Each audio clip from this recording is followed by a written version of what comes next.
आदमी ने अपनी बीवी की 10 अरब डॉलर दौलत हथियाने के लिए उसको बेलों से बांध दिया और एक सुनसान द्वीप पर छोड़कर नाव से निकल गया। लेकिन उसकी बीवी घबराई नहीं, उसने खुद को खोल लिया और जितने भी काम के औजार थे सब उठा लिए। असल में बीवी पहले ही नाव के साथ छेड़छाड़ कर चुकी थी। जैसे जैसे नाव दूर जाती गई, एक चट्टान से बंधी रस्सी कसती गई और स्पीड बोट एक झटके में टुकड़े टुकड़े हो गई। लेकिन आदमी मरा नहीं। उसकी बीवी, जो पहले एक तीरंदाज रह चुकी थी, शाखाओं और बेलों से एक साधारण धनुष बाण बना चुकी थी ताकि अपने पति को एक खास सरप्राइज दे सके। उधर आदमी तैरते तैरते किसी तरह किनारे आ पहुंचा और अपनी बीवी को ढूंढने लगा। तभी वो एक गुफा में जा घुसा। अचानक उसे कुछ आवाजें सुनाई दी और उसने देखा कि वहाँ कुछ आदिवासी थे। जिज्ञासा में उसने पीछे मुड़कर देखा तो वहाँ लटकी हुई खोपड़ियां थीं, जिससे उसे समझ आ गया कि ये आदिवासी नरभक्षी थे। डर के मारे वो जंगल की तरफ भागा। तभी उसे अपनी बीवी दिखी। वो कुछ कह पाता इससे पहले ही एक तीर आकर उसके पास एक पेड़ में धंस गया। बीवी ने दोबारा धनुष ताना और तीर छोड़ दिया। आदमी झट से एक पेड़ के पीछे छुप गया। तभी उसकी बीवी एक पत्थर पर चढ़कर छलांग लगाकर आखिरी वार करने वाली थी कि आदमी ने पास पड़ा एक डंडा उठाकर वार रोक लिया और किसी तरह मौत से बच गया। जब तक उसकी बीवी वहां पहुंची, वो जंगल में गहराई तक भाग चुका था। अगले दिन आदमी चुपके से अपनी बीवी के पीछे पहुंचा और उसके सिर पर डंडा मारने के लिए झटका दिया। जैसे ही वो उसकी हालत देखने के लिए झुका, तभी एक फंदा ट्रिगर हो गया और वो उल्टा लटक गया। उसके चिल्लाने की आवाज से बीवी की आंख खुल गई, लेकिन तभी कुछ कदमों की आहट सुनाई। उसने तुरंत डंडा फेंका और भाग गई। उधर आदमी ने ऊपर देखा तो नरभक्षी उसकी तरफ दौड़ रहे थे। घबराहट में उसने हाथ पैर मारे और एक बेल को पकड़कर किसी तरह वहां से भाग निकला। उधर उसकी बीवी भी नरभक्षियों से बचते बचाते भाग रही थी, लेकिन गलती से उनके ठिकाने में जा पहुंची। जैसे ही वो चारों तरफ से घिरने वाली थी, एक बड़ी हथेली ने गुफा से निकलकर उसे अंदर खींच लिया। वो उसका पति था। उन दोनों के बीच की दुश्मनी वहीं खत्म हो गई और उन्होंने साथ मिलकर वहां से भागने का फैसला किया। लेकिन ज्यादा दूर जाने से पहले ही उन पर नरभक्षियों के तीर लगे, जिनमें बेहोश करने वाला जहर था। हालांकि नरभक्षियों के सरदार ने उन्हें खाने का इरादा नहीं किया। बीवी को एक खंभे से बांध दिया गया ताकि उसे अग्नि देवता को बलि चढ़ाया जा सके, जबकि आदमी को एक डोंगी में डालकर पानी के देवता को अर्पित करने के लिए छोड़ दिया गया। जल्द ही वो डोंगी एक जल प्रपात की ओर बढ़ने लगी। आदमी ने अपनी पूरी ताकत लगाई, एक चट्टान को पकड़कर किसी तरह खुद को बचा लिया। इसके बाद वो नरभक्षियों का भेष धरकर उनके बीच जा घुसा और सही मौके पर सरदार को जोर से गिरा दिया। उसने खंभे के चारों ओर जल रही आग को लात मारकर बुझाया, अपनी बीवी को वहां से निकाला और भाग निकला। दोनों ने एक ऊंची चट्टान से छलांग लगाई और नीचे पानी में गिर गए। आदमी ने अपनी बीवी को किनारे पर खींचा, एक डोंगी ढूंढी और आखिरकार उस सुनसान द्वीप से बचकर निकलने में कामयाब हो गया।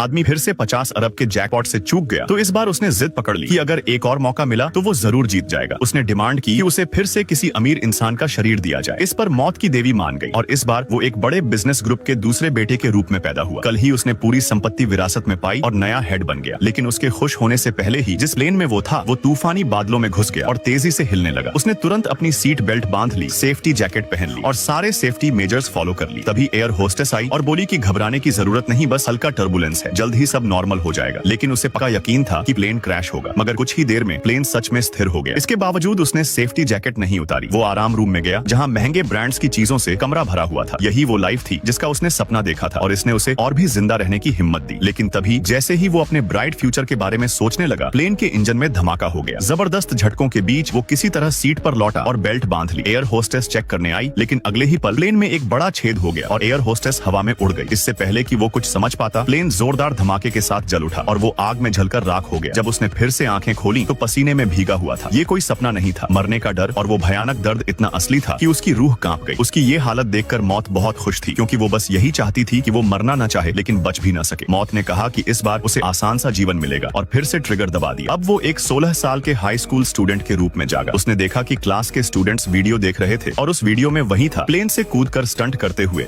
लेकिन यहाँ एक और बड़ा संकट था। उन्होंने यहाँ की एक भयानक जानवर को जगा दिया। ये सैबर टूथ टाइगर शिकारी भेड़िया से भी ज्यादा खतरनाक था। लेकिन रास्ते में ही अल्फा उसे रोकने खड़ा हो गया। भले ही अल्फा उसके सामने टिक नहीं सकता था, फिर भी वो बार बार खड़ा होकर उसे रोकने की कोशिश करता रहा। आखिरी पल में उसने अपने तीर कमान को कसकर पकड़ लिया। खतरा टलने के बाद अल्फा भी बेहोश हो गया। उसने उसे पुकारा, लेकिन वो कोई प्रतिक्रिया नहीं दे रहा था। उसने अल्फा को बर्फीली हवाओं से बचाया और अल्फा भी उसके साथ चलता रहा। आखिरकार उसे रास्ते का एक छूटा हुआ निशान मिला, लेकिन उसकी चोटें भी और गंभीर हो गईं। अब उनके पास बस एक दूसरे का सहारा था। रात को वो बर्फीली जमीन पर ही सो गए। जैसे जैसे ठंड बढ़ती गई, अल्फा आखिरकार टिक नहीं सका और गिर पड़ा। उसकी हालत बहुत खराब थी और तुरंत इलाज का कोई साधन नहीं था। उसने उसे हिम्मत देने की कोशिश की, लेकिन अल्फा में अब कोई ताकत नहीं बची थी। तब उसने उसे अपनी बाहों में उठाया और चलना जारी रखा, लेकिन आखिरकार वो भी गिर पड़ा। बेहोशी में उसने अपने माता पिता का सपना देखा, जो उसका घर लौटने का इंतजार कर रहे थे। इस सपने ने उसे फिर से हिम्मत दी और वो अचानक जाग गया। उसने अल्फा को अपनी गोद में उठाया और आगे बढ़ता रहा। दिल में बसे उम्मीद ने उसे जीवित रखा, लेकिन अगर उन्हें जीवित रहना था तो सफर जारी रखना ही था। और आखिरकार उसने अपने कबीले को देख लिया। अल्फा अब ज्यादा देर तक टिक नहीं सकता था, लेकिन उसने अपने कदम बढ़ाए। जब वो गांव पहुंचा तो सबको यकीन ही नहीं हुआ। अल्फा जिंदा था, लेकिन गहरी चोटों के कारण कुछ कदम चलने के बाद फिर गिर पड़ा। उसने अपना हाथ बढ़ाया। उसके पिता ने भावुक होकर उसका चेहरा छुआ और उसकी माँ रोते हुए उसके पास आई। किसी ने नहीं सोचा था कि वो जिंदा लौटेगा। बेहोशी में भी उसने अल्फा की ओर इशारा किया और अपने पिता से उसे बचाने की विनती की। बिना अल्फा के साथ वो दुश्मनों से नहीं लड़ पाता। जब उसने होश में आया तो उसकी पहली नजर अल्फा पर पड़ी। वो शांति से पड़ा था, पूरी तरह ठीक नहीं हुआ था, लेकिन प्रधान पुजारी ने अल्फा के पेट पर हाथ रखा, जैसे कि वो कुछ महसूस कर रही हो। कुछ देर बाद अल्फा ने कई छोटे प्यारे भेड़िया जन्म दिए। लड़ाई के दौरान वो गर्भवती थी। उसने उसे प्यार से सहलाया और उसका आभार जताया कि उसने अपनी जान की बाजी लगाकर उसकी रक्षा की। कुछ ही समय में वो छोटे भेड़िए बड़े हो गए। वो कबीले में पले बढ़े और उसने हमेशा उनका साथ दिया। सालों बाद कबीले के शिकारी जब भी शिकार के लिए निकलते, उनके साथ हमेशा एक साथी होता, ये भेड़िए। इस वजह से उनका कबीला सबसे ताकतवर बन गया। समय के साथ इन भेड़ियों ने अलग अलग क्षमताएं विकसित कर ली। कुछ ने मालिकों के लिए भेड़ों की रखवाली शुरू की, कुछ ने शिकार में मदद की और कुछ ने बर्फीले इलाकों में स्लेज खींचे। अल्फा ही कुत्तों का सबसे पहला पूर्वज था और उसकी वफादारी पीढ़ी दर पीढ़ी आगे बढ़ती रही।